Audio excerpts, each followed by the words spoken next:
how to fix Picsart crashing on Android phone. Hello guys, in today's video I'm gonna show you how to fix this problem easy and quick on any Android phone. First, open settings here and scroll down until you find battery, and here if you find performance mode, just enable it.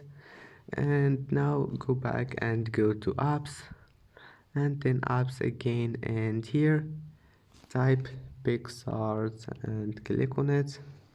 And now go to storage and click clear data. Click clear cache, and then click force stop. And after that, just go to Play Store and check if there's an update here, and just update your Picsart and your problem must be fixed. And that's it for today's video. Don't forget to like and subscribe, and see you in the next video.